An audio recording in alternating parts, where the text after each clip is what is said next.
एक काम करो, जरा कुछ कहानी बताओ जो ये पता चले कि हड़प्पा की खोज कैसी हुई। खड़े हो। पूरा पढ़ भी नहीं पाया। पढ़ नहीं पाए, 3 दिन से 4 दिन से उस लेक्चर को सुन रहे हो, ये एक्सक्यूज होता है कि हम पढ़ नहीं पाए।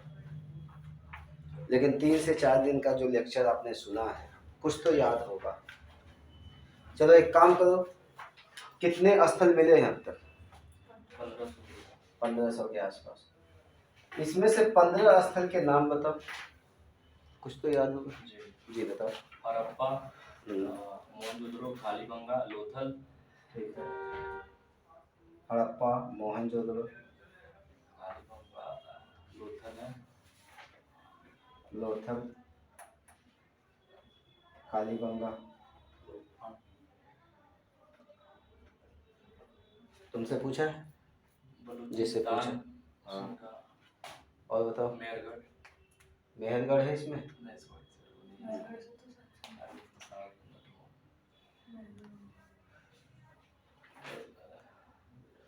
देखो, जब भी पढ़ो तो कोशिश ये करो, जैसे मूवी आप लोग देखते हो तो मूवी में क्या होता है, यहाँ पे तस्वीर छपती है, उसी तरह से कहानी जब तक तुम्हारे दिमाग में न छपने लगे तो तब पढ़ने का कोई मतलब नहीं है।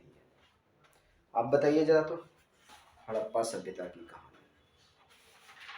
एक ऐसा नगर, एक ऐसी सभ्यता जिसके मकान बोलते हैं, जिसकी इमारतें बोलती हैं, जिसका सामान बोलता है। हड़प्पा सभ्यता से ये सारे स्थल मिले, वो सब में जो साक्ष्य मिले वो सारी चीजें बोलती हैं।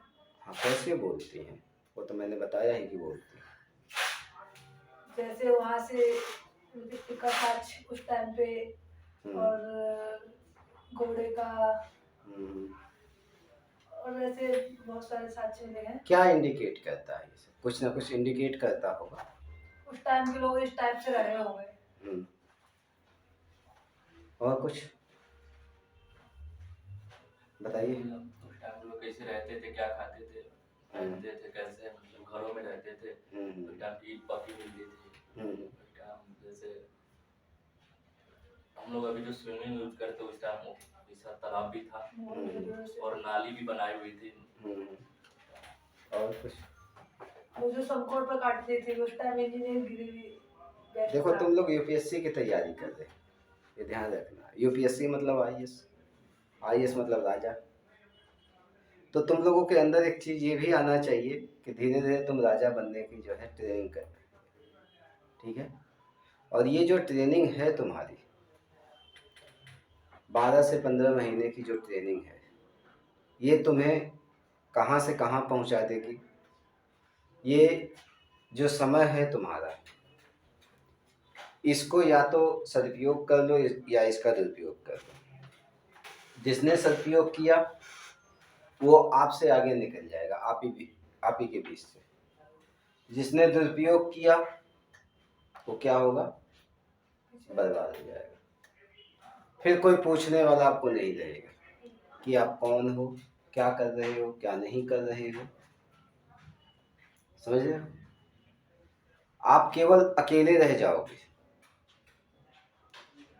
इमोशन राजा को उतना ही करना चाहिए, इमोशनल उतना ही होना चाहिए जिसमें उसका काम है। आप एक राजा इमोशनल नहीं होता है, राजा इमोशनल नहीं होता है, क्योंकि जिस दिन अगर वो इमोशनल हुआ तो उस दिन अपने साम्राज्य को बर्बाद कर देगा। आप लोग भाई बंदे के चक्कर में, यार दोस्ती के चक्कर में, इनके चक्कर में, उनके चक्कर में अपना समय बर्बाद कर दे। और सबसे जो है कि कीमती आपका क्या है, समय। सबसे कीमती समय, ठीक है? मैं ओवरऑल बात कर रहा हूँ, मैं किसी को वो नहीं कर रहा हूँ, ये ऐसा मत सोचिएगा, क्योंकि सभी लोग यही काम करते हैं A to Z। आप लोगों को लगता है कि आज नहीं तो कल, कल कभी नहीं आता है, कल कभी नहीं आता है। और जो कल के भरोसे रहा वो बर्बाद होना ही है उसको। तुम लोग जिंदा हो, आपके पास 24 घंटे हैं, इस 24 घंटे का रोज सदुपयोग करो। एक बार अच्छे से सदुपयोग कर लो फिर उसके बाद जो है कि आपका जीवन आपके हिसाब से हो जाएगा। नहीं तो तैयारी ही मत करो। जो आपने टारगेट बनाया है, टारगेट ही मत बनाओ, दूसरा टारगेट बनाओ जिसमें आपको मजा आ रहा हो। जरूरी नहीं है कि इसी में फंस के मरो, इसी दलदल में, समझ रहे हो ना। लेकिन अगर इसको चुन लिया है तो इसके हिसाब की ट्रेनिंग लो पूरी। मैं डेली आप लोगों से कम जो है 40 पेज लिखवाऊंगा, 200 पेज से लेकर 300 पेज तक पढ़वाऊंगा। ये मेरा जो है कि तुम लोगों से वो है, क्योंकि जब तक 40 पेज नहीं लिखोगे तब तक यूपीएससी का एग्जाम क्रैक नहीं कर पाओगे। पूरी वो किताबें जो जिनसे यूपीएससी क्वेश्चन पूछता है वो तुम्हारे टिप्स पे होंगे। कल को कहीं पर भी खड़े होगे, कोई तुमसे किसी भी विषय पे बात करेगा, वो विषय तुम्हारा अपना होगा, वो विषय तुम्हारा अपना होगा। और कैसे कैसे हम जो है कि आगे बढ़ेंगे, ये हमारी जो है कि क्लास धीरे धीरे धीरे धीरे आप लोग देखते जाओगे।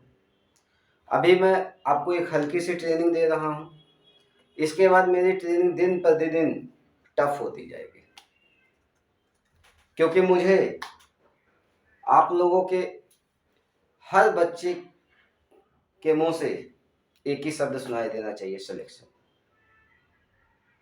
और जो भी आप लोगों ने टारगेट पाला है, चाहे आईएएस का, चाहे आईपीएस का, चाहे आईआरएस का, चाहे जो भी A to Z, वो रिजल्ट होना चाहिए। समझ रहे हो ना आप लोग। क्योंकि आप लोग अब उन लाखों में से अलग आ गए हो, उन लाखों में से नहीं बल्कि उन करोड़ों में से अलग आ गए हो जिनको मौका मिला है। आपके पास अब खोने के लिए कुछ नहीं बचा है, जितना खोना था खो चुके, अब पाने के लिए बचा। एक राजा की फैमिली नहीं होती, सीमित होती है। एक राजा के यार दोस्त नहीं होते, सीमित होते।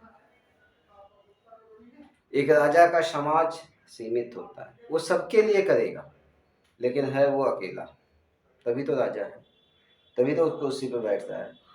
आप भी एक जिले के राजा बनने जा रहे, तो बहाने ये वो हेन तेन सबको जो है एक गठरी बनाओ, एक पोटली बनाओ, एक पन्नी लो या एक जो भी ले सकते हो मजबूत से मजबूत चीज, उसको उसमें डालो। तुम्हारे पास बहाना नहीं, तुम्हारे पास हमेशा एक चीज रहनी चाहिए, एनर्जी। मुझे समय पे अपना काम करना है। सब्जेक्ट जैसे आपका हिस्ट्री हुआ, 1 से 1.5 महीने इस पे इतना काम करो कि हिस्ट्री की 50% से ज़्यादा चीज़ें तुम्हारे ग्रेप में आ जाए, 50% से ज़्यादा चीज़ें। पॉलिटी 1 से 1.5 महीने इतना काम करना है कि लगभग 60 से 70% तुम्हारे हाथ में आ जाए, 60 to 70%। इकोनॉमी, साइंस, ज्योग्राफी, इसी तरह से और चीज़ें। फिर उसके बाद मैं तुम्हें मैगजीन पे उतारूंगा, पढ़ाऊंगा तुम्हें मैगजीन पे उतारूंगा, इसके बाद अदर सोर्स पे उतारूंगा, और धीरे धीरे धीरे धीरे करके आप लोगों को इतना, क्योंकि एक आईएएस जो होता है सर्वज्ञ होता है। क्या होता है? सर्वज्ञ। वो विशेषज्ञ नहीं होता है। क्या होता है? सर्वज्ञ, यानी सारे विषयों की लगभग उसको जानकारी होती है, काम की चीजें। ऐसा नहीं हो केवल हिस्ट्री ही जानता है, केवल पॉलिटी ही जानता है और सब्जेक्ट नहीं जानता, नहीं। जैसे आईआईटी वालों, उनको जो है मैथ और फिजिक्स बड़ा अच्छा आता है। पीएमटी वाले, उनको क्या है, केमिस्ट्री और बायोलॉजी उनकी बहुत अच्छी होती है। लेकिन आपकी सब चीज अच्छी होती है, हर विषय पे आप बात कर सकते हो, समझे। तो no excuse, only and only study. सब चीज को समेट के अपने जो है पॉकेट में रख दो, जो जब जो मांगे उसको निकाल के दे दो। तुम्हें हिस्ट्री चाहिए, ये लो हिस्ट्री है मेरे पास। तुम्हें ज्योग्राफी चाहिए, ये लो ज्योग्राफी है मेरे पास। तुम्हें साइंस चाहिए, लो मेरे पास साइंस है। तब आईएएस बनोगे। उदाहरण देखते हो लोगों को कि इतनी कम उम्र में जो है आईएएस बन गया। क्यों बन गया? क्योंकि उसके माँ बाप ने सही समय पे उसका साथ दिया, उसको सही दिशा दिखाया, उसको एक सही गुरु मिल गया। आपको क्या है, भटकाव ज्यादा है आपकी लाइफ में, और जब तक भटकोगे भटकते ही रह जाओगे। ये उन लोगों की जैसी कोचिंग नहीं है जो 200, 400, 500 की भीड़ लेके चले।